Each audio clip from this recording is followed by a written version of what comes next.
Bem-vindo, bem-vinda aqui à nossa Resenha Teológica, um programa da Igreja Batista Itacoruçá, sempre passando em revista os temas desenvolvidos aqui desse púlpito no domingo anterior. Então aqui você é convidado a refletir conosco. E hoje estou aqui numa excelente parceria com sempre atento, fraterno, amigo, pastor Alcenir Mota. Então, como é que foi para você o domingo? Sei que você participou de tudo, bem como eu também, um domingo realmente muito bom, culto das 11, lotadaço, foi tudo muito bom, das 9 também, teve um batismo, domingo inesquecível. A apresentação de novos membros, né? Mais e mais pessoas chegando aqui à nossa igreja. Eu sonhei com isso, rapaz, eu sonhei com isso, antes, um sonho bonito, falei, que bom, graças a Deus. Pois é, então, nosso domingo começou com nossos momentos com Cristo e você falou desse personagem Demas, né? E eu nem tinha percebido que existe o Demas 1, Demas 2 e Demas 3. E ali, quer dizer, essa questão de você, né, você deve seguir o Demas 1 e o Demas 2. Mas o Demas 3 não é exemplo para a gente seguir, né? E a Bíblia está mostrando ali os três, né? Os três Demas, né? De fato, quando Paulo começa a falar de Demas, no primeiro momento está junto com ele, no segundo momento participando. Aí quando vem o terceiro momento, você pensa, agora o Paulo vai colocar o Demas lá nas alturas. Paulo, bota lá embaixo, o cara largou tudo, né? Se afastou completamente de Paulo, porque preferiu os prazeres da vida. É a nossa vida, né? A gente tem que tomar muito cuidado. Eu gosto muito quando Jesus disse, olha, vigiem para que não caia em tentação, porque isso aí infelizmente, para todos nós, porque essa é a natureza. Então, não seja o Demas 3, só o Demas 1, o Demas 2, mas o 3, lá de Timóteo, não é o seu modelo. Porque a Bíblia é assim, né? Tem muitos exemplos bons e muitos exemplos ruins. Alguns exemplos bons são claros, e alguns ruins, às vezes nos confundimos um pouco, porque a Bíblia não diz que esse é ruim, mas no caso de Demas está claríssimo, você ou ele me abandonou. Você imagina um cara preso, aí tem esse amigo que está sempre com ele, o Demas, 1, 2, 3, ele está preso, na maior necessidade, no maior isolamento, cadê o Demas? Pois é,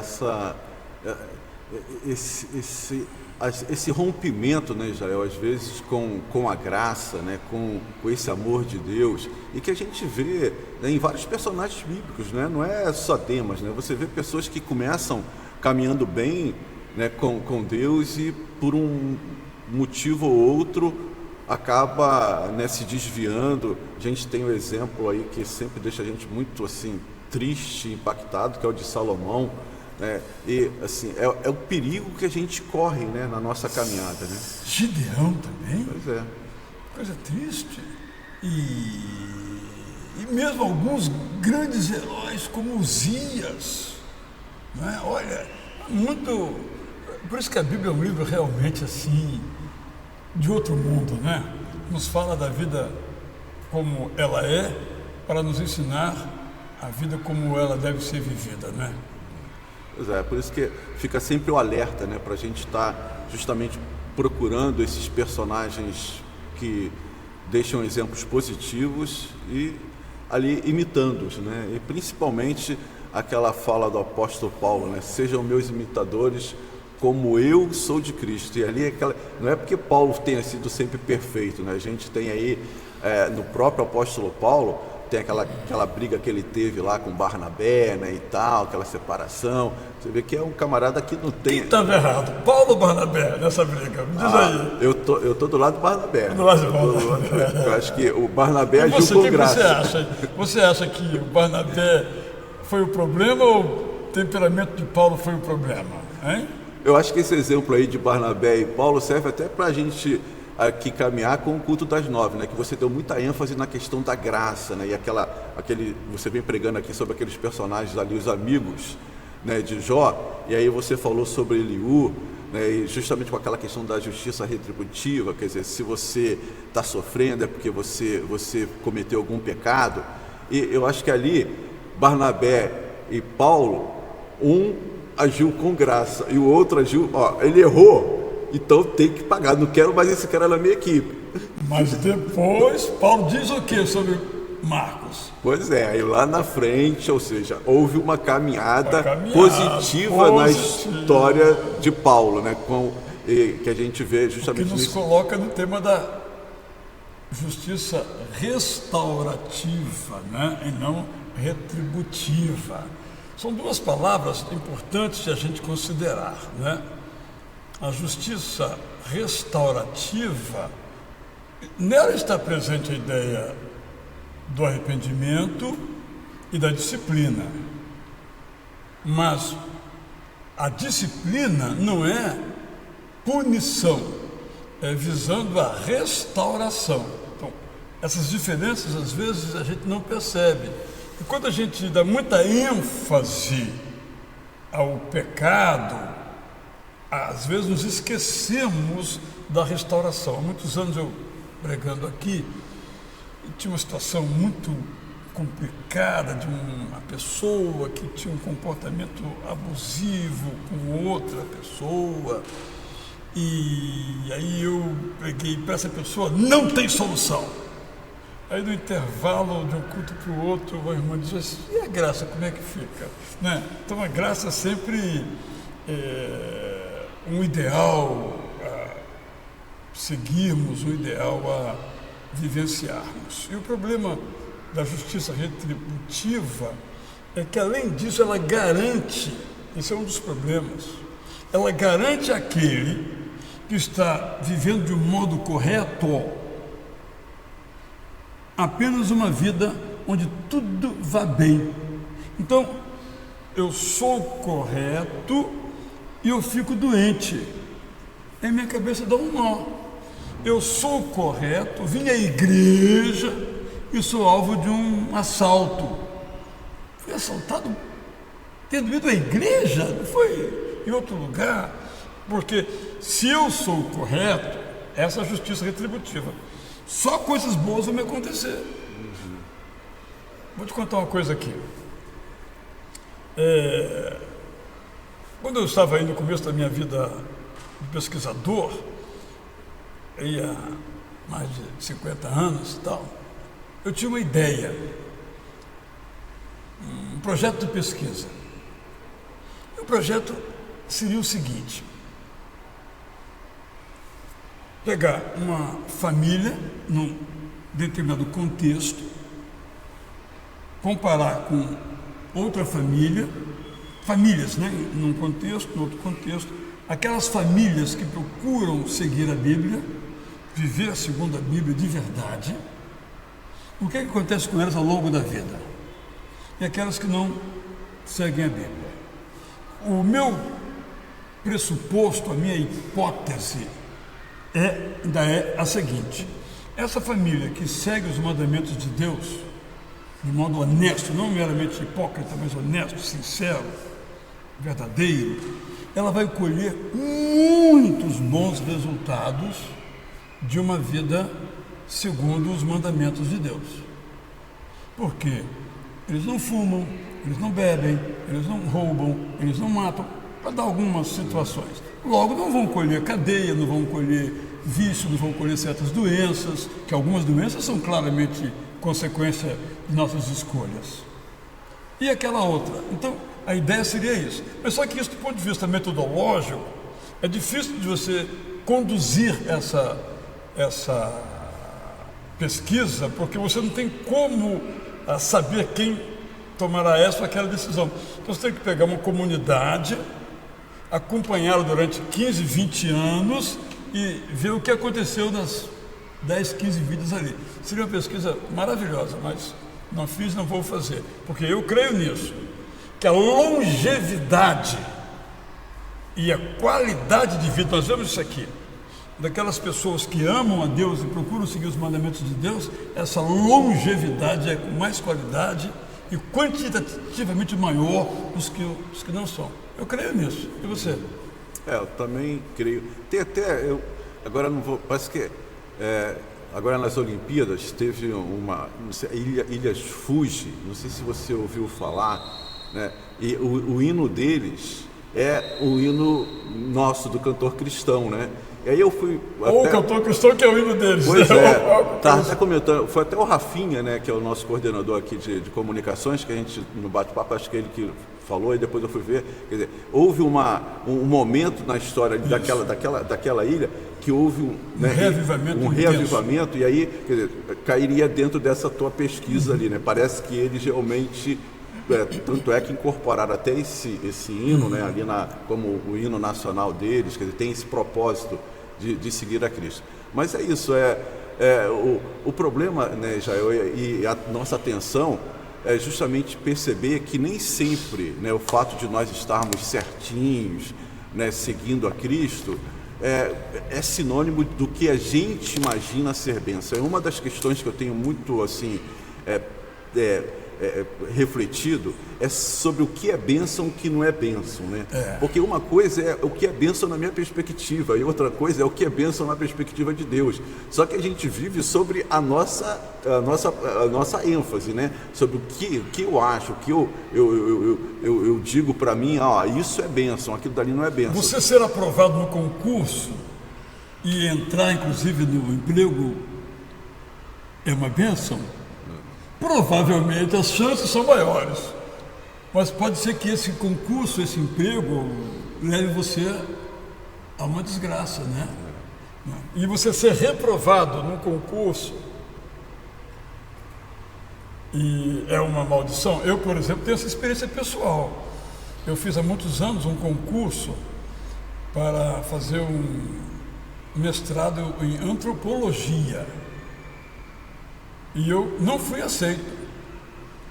Eu digo que foi ótimo, mas foi uma bênção não ser aceito, entende? Porque eu acho que talvez imagino que eu iria por um caminho, bem como eu tive a oportunidade de estudar na Suíça, fazer um curso lá de 6 meses, eu resolvi não ir. Então, ou seja, eu não sei se foi bom ou se não foi bom, não é? Mas a gente fica...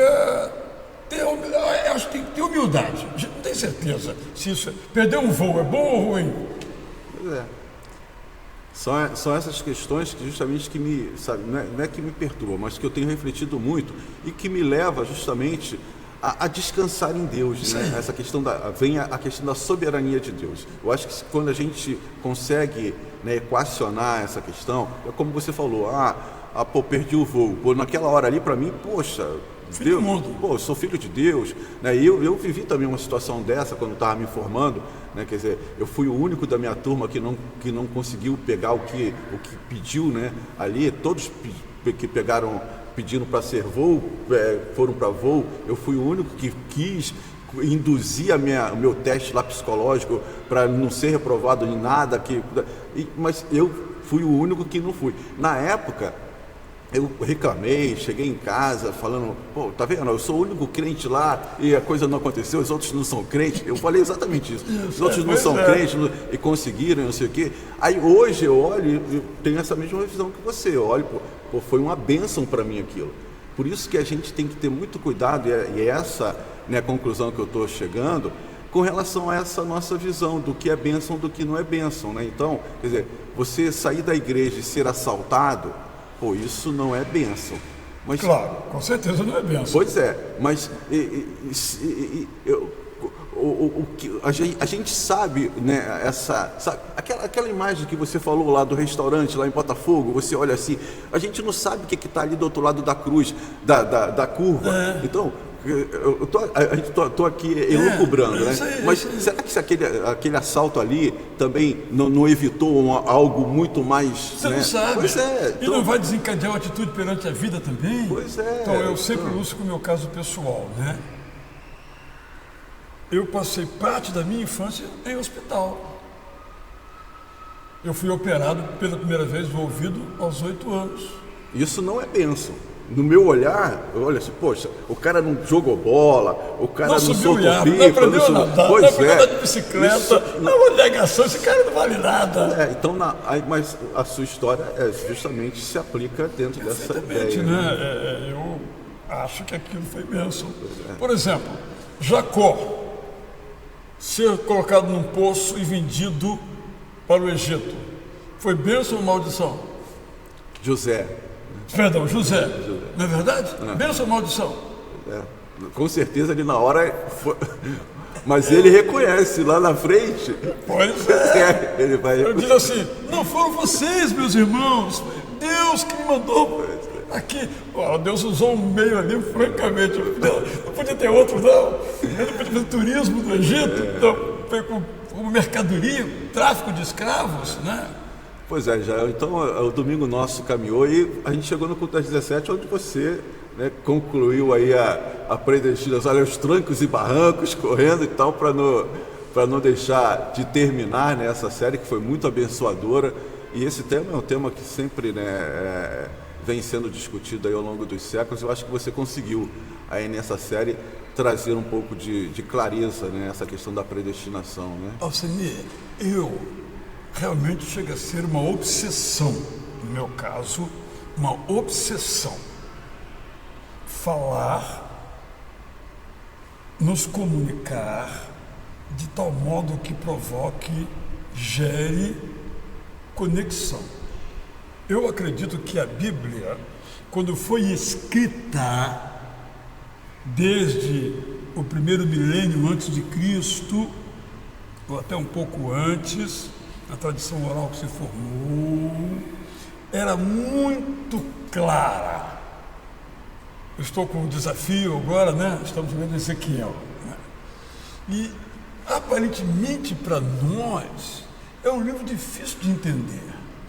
Mas será que foi difícil para o povo exilado que ouviu a mensagem de Ezequiel entender? Eu creio que não. Eu creio que não. Então por isso eu estou dizendo o seguinte.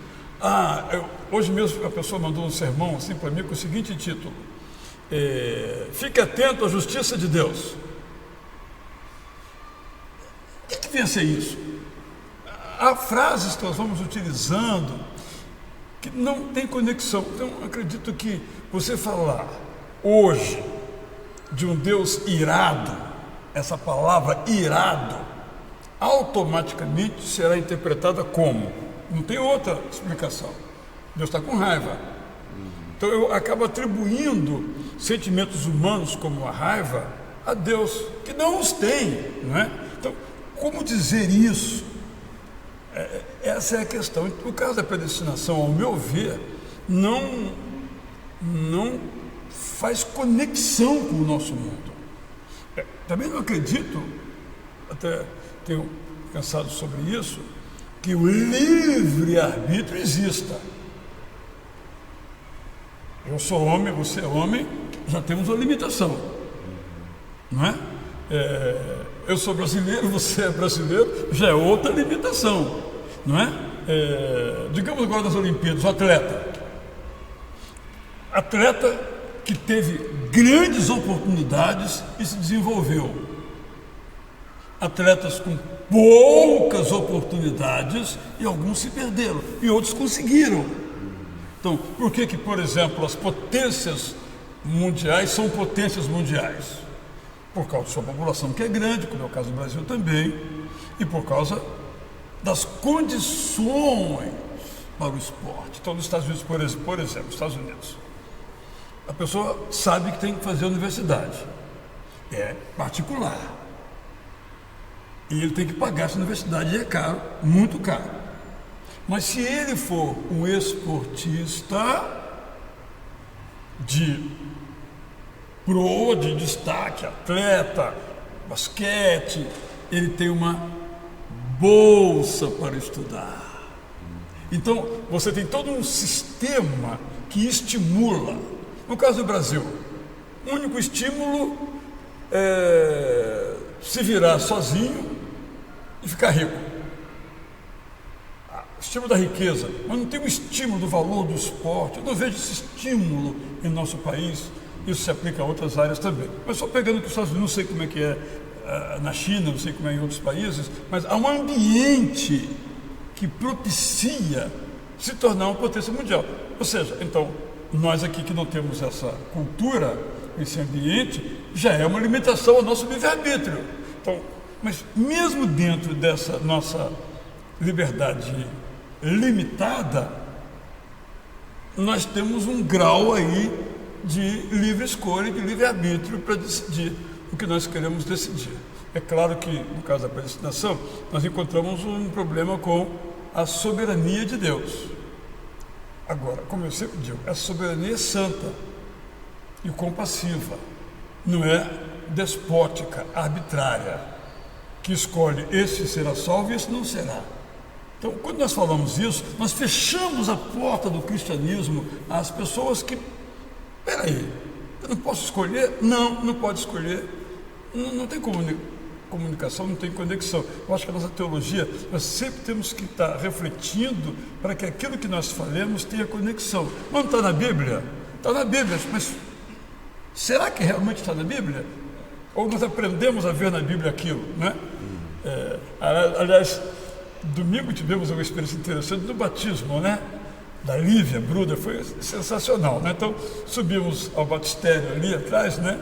3 pastores, pastor Davi, pastor de nossas novas gerações, eu e um pastor tio da menina, presbiteriano, que batiza por aspersão, e batizou aqui por imersão. Quase que ele aprendeu como é que se batiza, brincadeiras à parte. Então, eu quero dizer, ele cresceu nesse ambiente. E nós, nossa liberdade de interpretação, inclusive, é limitada. Isso quero dizer, a gente tem que ter humildade nesse sentido, mas eu me alonguei muito aqui. Mas acho que a ideia da predestinação dupla é um desserviço ao cristianismo. E nós temos que assumir a nossa responsabilidade e dizer, eu não quero a graça, ou eu desejo muito a graça e viver por ela. Pois é, eu, por exemplo, eu fiquei mais assim entusiasmado e firme nesse propósito de falar do Evangelho, né? Esse Evangelho da graça, porque fica claro que o desejo de Deus é que todas as pessoas sejam salvas. E nós temos essa missão, né, que nos foi dada por Deus, de estarmos falando dessa graça para que todas as pessoas ouçam e tenham a possibilidade... Ouçam e entendam. Pois é. Esse é o problema, como é que a gente se comunica? Essa é a minha obsessão, entende? Porque você, digamos, a pessoa vai para a praça e começa a gritar e fala um monte de versículos. Estou pregando. Será que está pregando mesmo? As pessoas estão entendendo. Não estou desvalorizando esse trabalho, estou dizendo o seguinte, que aquilo também tem que ser feito com esse ideal, não de desincumbirmos uma tarefa, mas com eficiência, para que haja compreensão, para que haja entendimento, né? Então, realmente, cada vez mais estou convencido que, se eu pudesse usar uma expressão aqui um pouco inadequada, seria ou é o Evangelho da Graça ou nada. Não tem saída, não tem escapatória para o ser humano, a não ser o Evangelho da Graça de Deus, que é absolutamente extraordinário, maravilhoso, fascinante, etc, etc, etc e tal. Quando a gente lê sobre Jesus Cristo, o que ele falou, o que ele ensinou, o que ele fez, o que ele sofreu, é empolgante. E às 19 horas a gente fechou com, mais uma vez, o tema do sofrimento, né? O sofrimento, né, em função da maldade humana.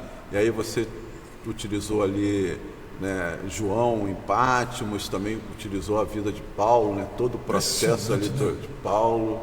Você ficaria firme depois de tudo que Paulo passou, e na hora que ele pede assim, me livra desse espinho no corpo, não vou livrar você coisa nenhuma, você ficaria firme? Eu quanto a mim, tenho minhas dúvidas. Pois é, já eu acho que a grande questão nossa é o sentimento da presença de Deus, né? Então, eu acho que Paulo, mesmo nos seus momentos, e principalmente, digamos assim, nos seus momentos de sofrimento, de lutas, de decepção, quando ele queria pregar lá na Espanha, queria pregar em Roma, e a coisa não acontecia, mas ele sentia, né, essa presença de Deus. Então, ele se conformava. Então, é Deus quem está aqui. Então, se agora eu não posso ir, estou sendo impedido pelo Espírito Santo, Deus sabe o que vai fazer. Então, eu acho que essa, não sei se a palavra seria conformação, mas essa consciência, né, essa consciência de que Deus é soberano, fez parte desse processo de Paulo. Então, eu acho que não tem como você negar. você recusar, você abandonar, porque o seu relacionamento com Deus vai se aperfeiçoando, vai se aprimorando. Eu vejo isso muito claramente na caminhada de Paulo, né? Como a gente citou aqui, aquele Paulo que tem aquela desavença com Barnabé, não é o mesmo Paulo que está escrevendo lá a Timóteo, dando aqueles conselhos lá para Timóteo, para Tito. É um outro Paulo, é um Paulo que já cresceu no seu relacionamento com Deus. Agora, a grande questão, e aqui já a minha percepção de que a gente tem muitas pessoas nas nossas igrejas, né, sentadas nos nossos bancos, que se acomodaram, sabe? A pessoa chegou e não há um crescimento, não há uma evolução no seu relacionamento com Deus. E aí realmente essas pessoas ficam muito na periferia, né? Então qualquer coisinha, elas acabam. Eu gosto muito de química, não sei se você gostava de química, mas tinha aquele núcleo, aqueles prótons, aquele negócio assim, e tinha aquelas eletrosferas, e que ficavam aqueles elétrons, e quanto mais os elétrons que estavam próximos do núcleo, era muito difícil de você tirar. Agora, aqueles elétrons que ficavam naquelas eletrosferas mais distantes do núcleo, eles facilmente eram retirados. Então eu vejo assim, essa ideia do crente, né? Tem crente que fica aqui, né, muito longe, né, do núcleo que é Jesus Cristo, e aí qualquer coisinha é motivo para se afastar, para não vir mais na igreja, para ficar de cara feia, sabe? São pessoas que não querem. E eu vejo isso claramente no apóstolo Paulo. Por isso que eu vejo que os sofrimentos do apóstolo Paulo, e ele cita, você citou lá 2 Coríntios, quando ele vem enumerando, eu fui chicoteado, fui perseguido, naufrágio, não sei o quê. Isso, ao invés de afastá-lo, fez com que ele, né, tivesse a certeza de que Deus estava ao seu lado e que não existe outro caminho. Você me lembrou aqui de novo de Ezequiel, né? Então, Ezequiel foi para o exílio, anunciado, profetizado, mas que podia não acontecer se o povo se arrependesse. Aí o povo vai para o exílio. Só que a teologia do povo não muda. Impressionante o Ezequiel diz: como é que vocês ousam dizer que aquilo que Deus disse não está certo? Porque na cabeça deles, eles tinham que ser protegidos, porque eles, na cabeça deles, seguiam a Deus. Aí o profeta, no capítulo 18, começa a enumerar o que é que vocês realmente fazem. Vocês acham que amam a Deus. Bom, mas olha que a listinha, é uma listinha, e na minha palavra que estou preparando ainda, eu coloquei uma debaixo da outra para colocar a lista. Vocês adulteram com mulheres casadas, vocês emprestam dinheiro a juros extorsivos, vocês corrompem os políticos, está tudo lá claríssimo. Vocês amam os meus mandamentos, né? Como? Entende? Nós temos essa capacidade, nós todos, né, de reinterpretar os fatos para que caibam dentro do nosso modelo e a gente não tenha que mudar nada. Arrependimento nem pensar. Tem uma atriz aí, vou citar o nome dela porque ela falou isso várias vezes, está no livro dela, aquela autobiografia que ela produziu. Ela disse assim: Suzana Vieira, eu não me arrependo de nada. Caramba, que santidade, hein? Porque nós nos arrependemos todos os dias, porque todos os dias nós erramos. É verdade. Não é? E claro que nosso desejo é errar cada vez menos, mas nós erramos. O único que não errou foi Jesus. O resto, nós todos, até o São Paulo, né, errou ali, disse: eu não quero mais saber aqui desse João Marcos comigo, né? E depois ele se arrepende, podemos dizer assim, e segue outro caminho. Como não? Não tem nada para me arrepender. E o povo estava lá no exílio, sofrendo as consequências do seu erro. Deus é que está errado, nós estamos certos. Impressionante. A cara de pau, né, deles. Pois é, Jair. Então a gente encerrou aí o nosso domingo, né, tratando dessa questão do sofrimento, a questão da maldade humana, né? A gente tem esse aspecto também, que a gente está no mundo, e no mundo a gente está aí, então, com homens e mulheres que não temem a Deus, então a maldade humana é uma realidade e a gente acaba sofrendo, né? São os assaltos, são, né, os acidentes. A gente, interessante que cheguei em casa, fui ver aí no jornal e estava aí um casal, né, acabaram de se casar e estavam atravessando ali a rua, aí vem um camarada ali em alta velocidade, vai e atropela lá o cara e mata o cara. Quer dizer, né, são consequências dessa irresponsabilidade humana, do pecado e da maldade humana, e que a gente está aí, né, à mercê. Tá à mercê. Então, foi muito bom, né, o nosso domingo, e que deixa sempre esse gostinho de quero mais, né? Então, fica aquela expectativa da chegada do domingo, mas a gente não precisa esperar o domingo para termos essa intimidade, esse relacionamento com Deus que deve ser buscado e vivenciado de segunda a segunda ou de domingo a domingo. Então, vamos encerrar? Vamos sim. Alguns trechinhos vão ser mostrados nos sermões aí, você pode se deliciar, ou se quiser vê-lo na íntegra, está lá no nosso site, o nosso YouTube, onde você está acompanhando. Muito obrigado por sua participação aqui conosco. Pai nosso, obrigado mais uma vez por esse tempo aqui junto com os nossos irmãos. Nós desejamos que continue a nos inspirar, todos nós, para que consigamos viver o maravilhoso compasso da graça de Jesus. Amém. Graça e paz para você. Amém. Não soframos por causa de Eliú. Certamente todos aqui já leram o livro de Jó. Talvez o mais extraordinário livro de todo o pensamento humano sobre o tema do sofrimento. Um livro completamente diferente em toda a literatura mundial pela sua estrutura, pela forma com que os conceitos são apresentados. No caso, uma peça de teatro em forma poética. Depois de um introito, capítulos 1 e 2, entre essa parte e a última, que é o final, o epílogo, podemos dizer assim, nós temos uma série de discursos, de falas.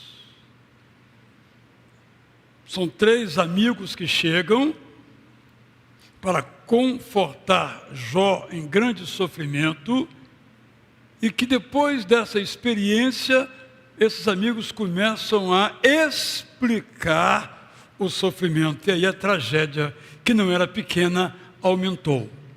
Primeiramente, o mais velho Elifaz, depois Bildade, em seguida Zofar, e por último, alguém um pouco fora do conjunto, pelos seus dizeres parcialmente, Eliú, que se apresenta como sendo o mais moço, o mais jovem. Hoje, depois de termos tratado do que disseram os 3 amigos iniciais, Elifaz, Bildade e Zofar, vamos tratar de Eliú. E aqui eu preciso fazer uma confissão para os irmãos. Eu achava o discurso de Eliú perfeito.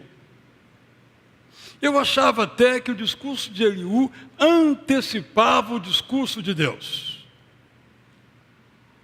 Mas quando eu li detidamente o conjunto das falas de Eliú, percebi que, conquanto ele cometa acertos, também há erros na sua teologia.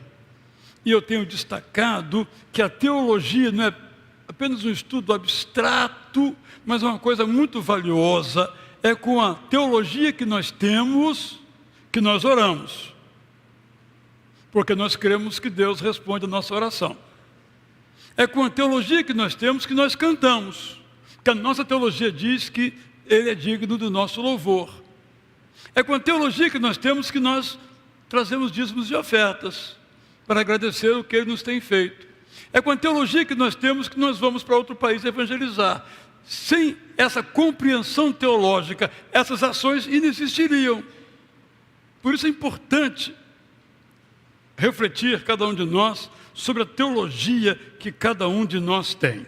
Então eu separei, como já disse aos irmãos, as falas todas. Peguei tudo aquilo que disse um, depois o outro, depois o outro, depois o outro, depois Jó, e eu, inclusive, vou depois postar esse conjunto do livro de Jó na nossa comunidade Igreja Batista Itacuruçá. Quem não faz parte dela pode fazer parte, e quem não faz, mas quer receber, manda um e-mail que eu mando, então, para você. E foi muito rico para mim.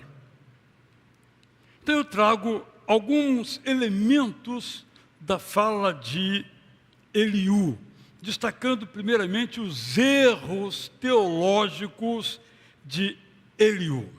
Primeiramente, a teologia de Eliú ainda se baseia na ideia da justiça retributiva.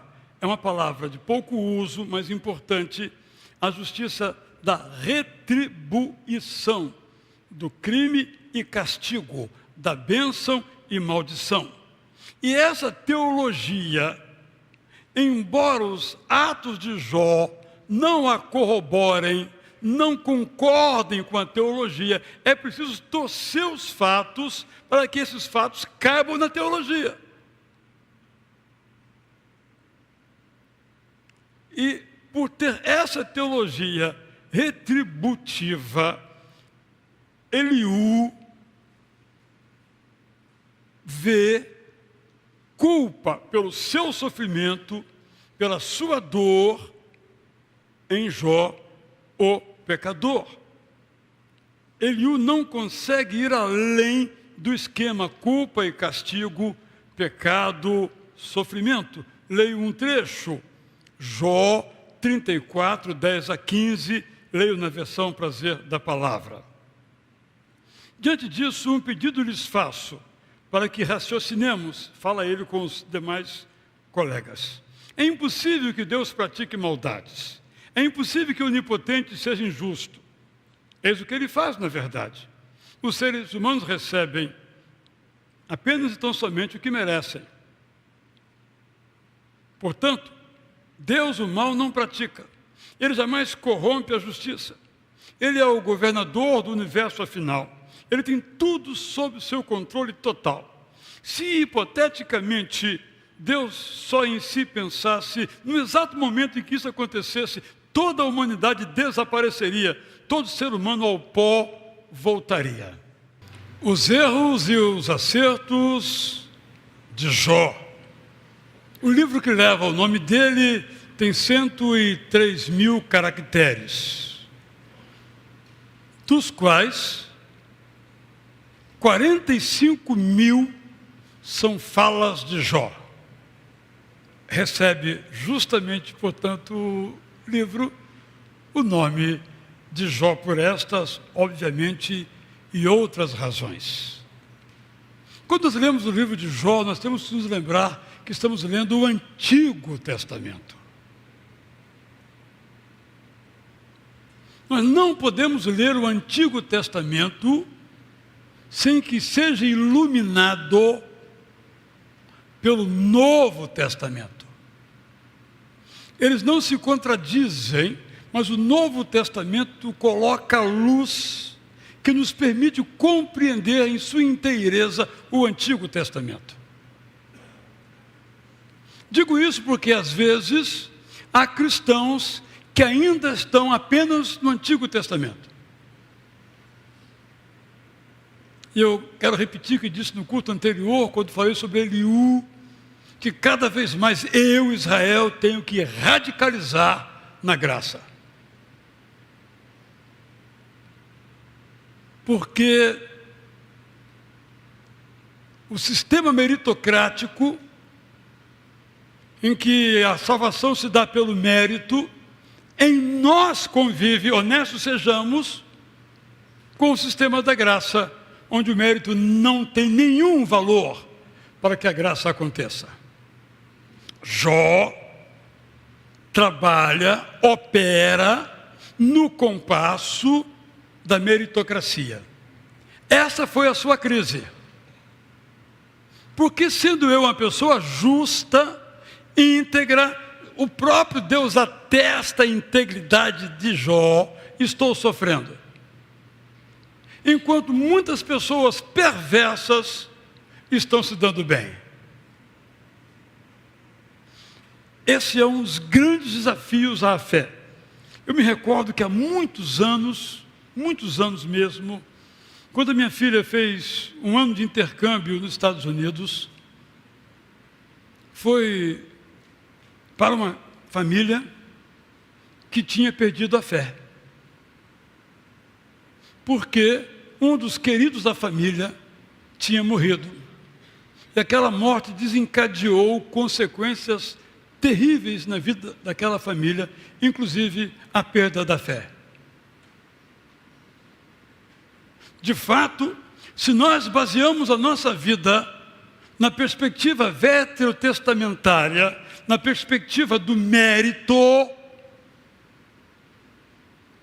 quando coisas saem do nosso controle, é bem provável que nós nos revoltemos contra Deus.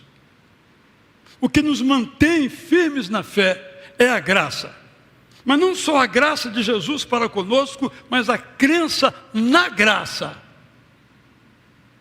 Reconheço que é muito difícil, porque o mundo inteiro gira em torno da ideia de quem é bom é abençoado e quem é ruim é amaldiçoado. E embora essa roda seja verdadeiramente falsa, as pessoas ainda creem nisso. Algumas das pessoas mais perversas, mais cruéis, se dão muito bem. E aí nós ficamos... Por quê?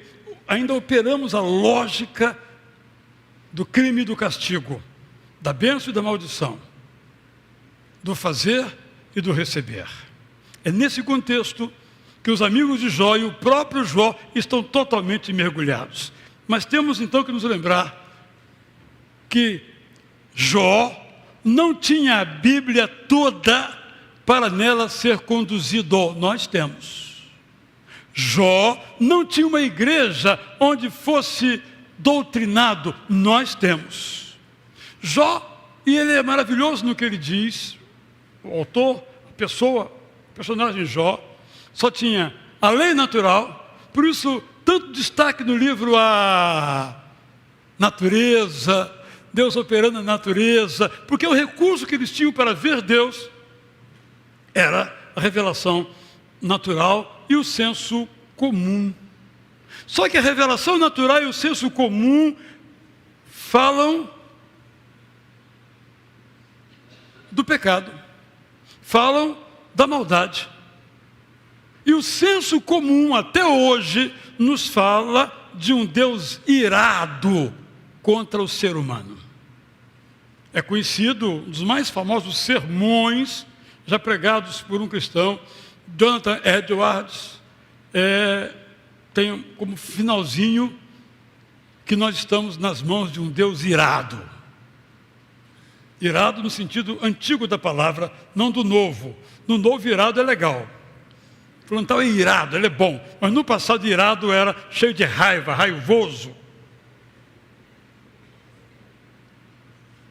Nesse contexto, é que devemos compreender que Jó não tinha ainda Jesus para lhe falar da graça. Pela manhã, eu tenho tido a alegria de falar sobre o livro de Jó. Recomendo a você, caso você não participe pela manhã, que depois você entre no nosso YouTube e veja ali. O que eu fiz, irmãos? Eu separei as falas. Tudo que ele falou, tudo que Bildade falou, tudo que Zofar falou, tudo que Eliú falou, tudo que Jó falou e tudo que o Deus Eterno falou. E qual é a teologia de cada um deles? Destacando aquilo que não vem da parte de Deus que esses homens falaram, e aquilo que realmente está em acordo com a Bíblia toda. Então isso ficou muito mais evidente, tenho recebido um bom retorno das pessoas e vou continuar ainda por mais alguns domingos, não sei quantos, porque depende das circunstâncias de cada celebração matinal. E eu comecei na semana passada a falar sobre o sofrimento, aqui, que Deus age enquanto nós sofremos. Eu trouxe algumas situações e quero trazer agora algumas outras situações. E a primeira situação que eu quero trazer é a situação que nós encontramos na palavra de Deus, que é a experiência de João. João que eu me refiro aqui é João de Éfeso, assim chamado. É o João que escreve o livro de Apocalipse. Eu quero então salientar com os irmãos que nós temos diferentes tipos de sofrimento. Esse é o ponto que eu tenho procurado destacar. E eu então, na primeira mensagem, mostrei alguns tipos de sofrimento, e agora eu quero mostrar alguns outros tipos de sofrimento. Há um sofrimento, irmão e irmã, que vem por causa da maldade humana. E o Deus eterno nos mostra o futuro, apesar da maldade. Eu quero ler um texto só, depois trazer uma breve explicação, que é de Apocalipse 4, 1, 2, leio na versão Prazer da Palavra. É um texto celebrativo, em que o autor explica um pouquinho o processo de criação do livro, Apocalipse. Depois disso, tiveram início as minhas novas visões, que até o capítulo 3 ele falou de Deus mandando cartas às igrejas. Em primeiro lugar, eu vi o portão do céu, estava aberto. Em seguida, escutei uma voz, forte como o som de um trompete. Era a mesma voz que eu vi no início das minhas visões. Agora, ela me fez um convite, suba até aqui. Quando você chegar, vou lhe mostrar o que está para acontecer.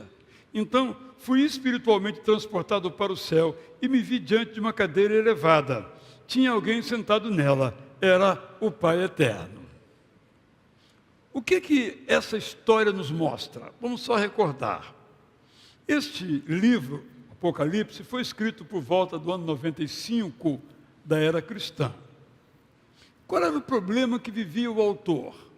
Ele era alguém que amava Jesus Cristo, era alguém que pregava o Evangelho de Jesus Cristo, e por esta razão foi perseguido. Por isso que eu coloquei esse conjunto aqui, chamando de há sofrimentos que nós experimentamos por causa da maldade humana. Então, João estava sofrendo, ele e toda a comunidade cristã, por amarem a Jesus. E no caso particular de João, ele foi detido e foi degradado, isto é, levado para outro lugar, preso, numa ilha, no meio do mar Egeu, impossível de fugir. Certamente ele ficou pensando, preso por pregar o Evangelho, preso para fazer o que é certo, por fazer o que é certo, preso. É nesse contexto, então, que Jesus vem a ele através de visões, que são as visões do Apocalipse. Mas nós não podemos perder de vista, às vezes perdemos, que o livro tem o objetivo de nos confortar. A João, aos leitores daquela época e a nós. Confortar para dizer, esses que agora, o imperador, a polícia local, o chefete local, nos condenam como cristãos, nós temos o Deus eterno, que é muito maior do que ele. Toda a mensagem do Apocalipse é com esse objetivo. Não é para falar disso, daquilo que vai acontecer. Não é esse o propósito do livro. É confortar. É uma carta pastoral. É uma carta que nos apacenta. E aqui nós aprendemos essa mensagem, que Deus age em nosso sofrimento, quando Ele diz, olha, fica tranquilo, eu estou no controle da história.